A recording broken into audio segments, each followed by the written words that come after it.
Do I want to do... So here's Elle. She's come back now. She's fine. We can attack her with harangues. And she makes this noise for some reason. Actually, I don't think I've ever spoken to Rex after this. Oh, you can't. Alright. Alright. Okay, let's do the time trial. So, Time trial. Are you up for a race? Yeah. See if you can keep up. I'm sure I'll manage. Most of it's on land, and you're very slow at running. So, as you can see, he's a very speedy racer. He swims very fast, but in the on land, he's very, very slow. So, it's really not a problem. You could easily let him go ahead for like at least maybe half a minute and you'd probably still win. Just because in order to win this race you have to get to the top of Danger Spike. And you know, it's a very long way to walk. As you can see, all the sharks are gone. So, you know, Rex feels a lot better about swimming this way. Oh my goodness gracious me! What? Don't do that! Don't do that! What? That's the first time I've ever seen that effect. Well, you know what I said. Even if he's got like a half a minute head start, you can still win just because he's so slow. Oopsie daisy. I'm really not doing well. I should probably have some more gin. Only downside is I can't jump with one hand. There we go. Hey Rex, mind slowing down a bit? I kind of feel a bit silly. Ooh, don't push me. Don't do that. I saw Elle over there as well. Was it Elle? No, it's not Elle, is it? What's the squeaky girl's name? What's her name? Oh, I can't remember. Is it Elle? I thought that was the platypus's name. Oh god. I'm so deep within the Thai lore, I don't care about all of these additional characters. What happens if... Oh. Little ripper, you fair dinkum beat me. I was very curious as to what happens if I just jump off the edge there. Never done that before. My swimming coach gave this to me when I first beat him in a race. Really? Now I want you to have it. Gee, thanks, mate. You know, a medal, Cool. maybe? Something that's worth something? You know, not just a rock. Imagine making some kind of like great achievement in your life. You've been training for years to be a professional swimmer, and you have your coach that's been with you the whole time, and eventually, after so long, you finally are able to beat him in a race, and he gives you a crystal. Could you imagine? I'd be livid. Oh, dearie me. My sweet little angels have wandered off exploring. So this is a really Now I bad can't parent. find them anywhere.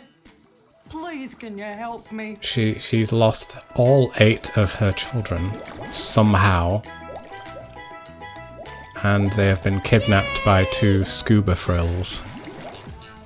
I can only assume that that's what they're called. You know, it makes sense. They're a frill. They're wearing scuba gear. Yada yada. By the way, did you know? SCUBA is an acronym, and it stands for Self-Contained Underwater Breathing Apparatus. I only remember that because of a really old website that used to do really rubbish but really catchy animations using cutouts and, you know, making the mouths move and what have you. Kind of like South Park style, the original South Park, like old style South Park style. And it was called Eclectech.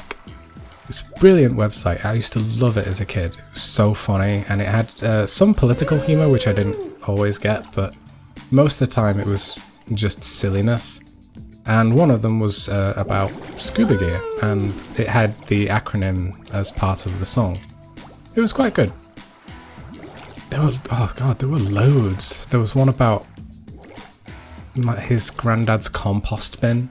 My babies. And My precious babies. I think. Thank you so much, little orange fish. Oh, there was one creature. about Queen How can Camilla I ever and repay ya? where she looked like a Hey, I horse. know. It was a really You can have good this show. sparkling What show? It rock was a really I good found in the website. sand. It's around the same kind of time frame Alright. as like, oh wow, look at his reflection. That's weird. It was around the same kind of time as Albino Black Sheep. What? I'm sorry. What noise was that? That was... What? What? What? No. Excuse me? Yay!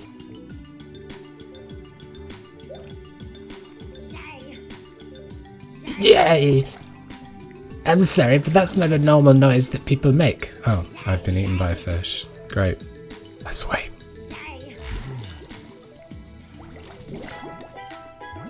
Doesn't affect you anyway, it's just slow. Now, the intended way to get into this area is not this, but I do this because it's faster.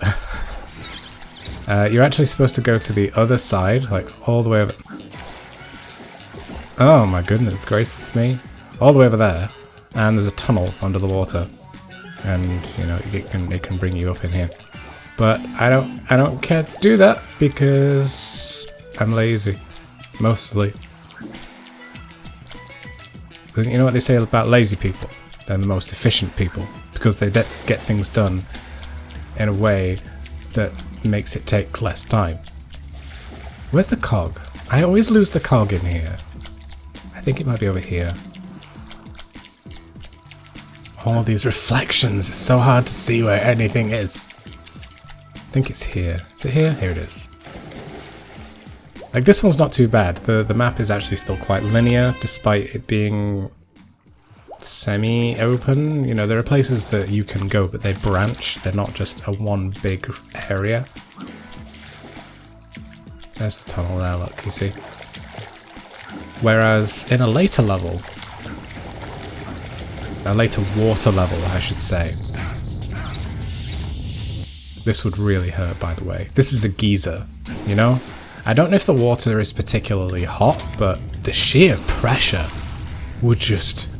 And straight up his shorts as well. Oh, it's not worth thinking about, to be honest. Let's have a sip.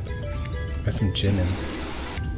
Anyway, yeah, there is a level later on that's another water level, and it's huge. It's just so open, and it's so easy to lose things because, of course, you know, there's 300 opals in every level, and it's one of, I think, 2. I think there's only... No, that's, I'm talking out my arse. There's a whole bunch of levels that have directional orbs, but that one's the one that's the most annoying because it's... Well, actually, no, it's probably second and most annoying. The first most annoying is one called Outback Safari. I hate that level. There are directional orbs, which is fine, you know, that's absolutely fine. You follow a trail of opals and it leads you to where you need to be. However, all of the opals are in a box. They're not just, like, loose. So it's really easy to just... I mean, it's fairly easy to miss one without... Actually, I don't need to do this. It's fairly easy to lose one without the boxes, but if you do lose one in that level, you can't just, like, use a cheat like you can with any other level. Oh, goodness.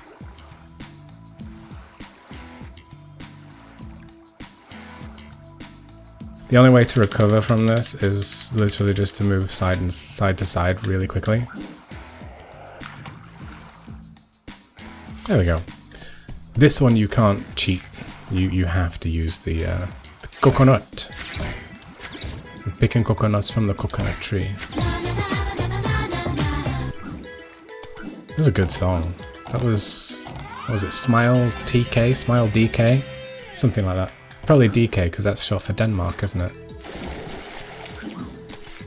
Ah, I miss all of those old songs like Aqua, oh god, and Venga Boys. Those are the good days. Excellent music.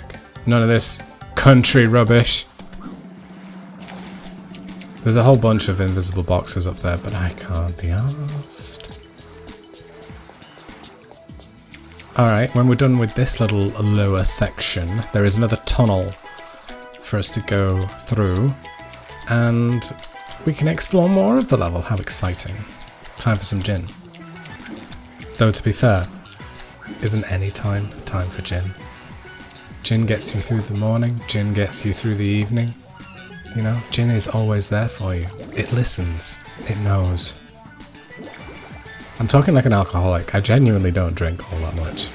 I promise you. It's just on the odd occasion I just feel like having a bit of something. And even then it's just one glass. Handy tip here. Again, I probably will be doing this throughout all of the game. Oh, goodness me. I will be probably doing all of these little tricks that I mentioned in the... I'm not doing very well though. That I mentioned in the Glitch Fest. A thrown rang has collision up until the point that it comes back to your hand. So if I can get it right, which I'm not doing because I don't actually know where it is, I can't be asked anymore. You can hit the button from the other side, but I'm not doing very well, so I'm just going to do it through here. Like you're supposed to. No, no, no, Barracuda, please no. Oh, I'm drowning. Let's get some, oh. Excellent.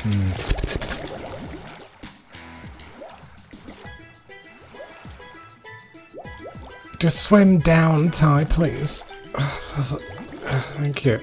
Yeah. For whatever reason, there is a crystal here inside of this wrecked boat. And like I said, I probably will just be explaining every glitch that happens in the Glitch Fest. Just in case people just haven't seen it. This little texture here has a very, very interesting property in that you can just swim right through and go out of bounds. That is the void. You do not go there. You also don't look at it. You don't look at the void on the PlayStation 2 because it's just painful. Painful. You can do all kinds of cool stuff here. You can't swim underwater though unless you get really good at timing a jump here. But I've only really ever managed to do it like once. I'm not very good at it. Oh god. Tie, jump. Tie. You have to... There we go. Oh no, that didn't work! Fine, I don't care anymore. You can do it. You can swim underwater.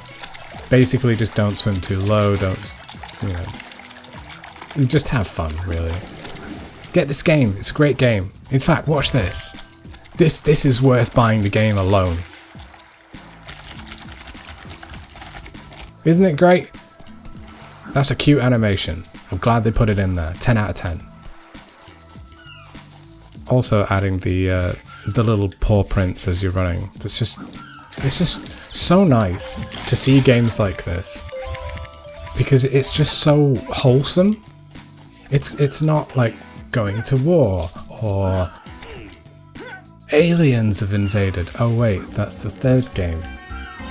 You know, it's just nice. It's just a generic platformer game that there really isn't anything that particularly special about Tai apart from the boomerangs. Weird noise. I mean, I know the seagulls. I get loads of seagulls here in Manchester. It's so strange. It's like as inland as you can get. But there's seagulls everywhere. I don't know. What was I talking about? Gin. That was it. I'm probably going to add about 10 minutes to the runtime of this Let's Play just because I keep stopping for gin. But can you blame me? It's pink gin. Get out. Yeah, what makes this game particularly special over all of the others of this, you know, particular genre? You've got Ratchet and Clank, you've got Crash Bandicoot, Sly Cooper. They all have similar qualities. And I see it in so many reviews, because I'm a collector of Ty the Tasmanian Tiger paraphernalia. Which, you know, in case you weren't aware, I like the game. So I have all of these magazines, and I have loads of scans of old magazines from 2002 and 2003 of the first game and reviews of this game. And it's really quite depressing to see how many people are like, yeah, it's cute, but Ratchet and Clank exists, or, you know, Jak and Daxter exists. As though to say this is just a clone of Ratchet and Clank. And it's absolutely not. Just because it's a platformer, they just compare it to Ratchet and Clank and be like, Ratchet and Clank was better. It's like, it's not trying to be Ratchet and Clank. It's not trying to be Rough Trigger. It's not trying to be Crash Bandicoot. It's Ty the Tasmanian Tiger. You may have noticed there are a lot of games that are platformers that all share similar qualities. Why do they do better? Why do they get good reviews, but Ty doesn't? It's really baffling to me that people just do this comparison all the time, as though to say that it provides no additional features to what those other games had. And it's just rubbish. Ratchet had Clank. Clank was different. It added something new to these kinds of games. Crash Bandicoot, yes, it was single player, but you had no weapons. You just had a spin and a jump attack. It was very basic, and it was PlayStation 1 for that matter. I don't know what I'm doing. I've finished.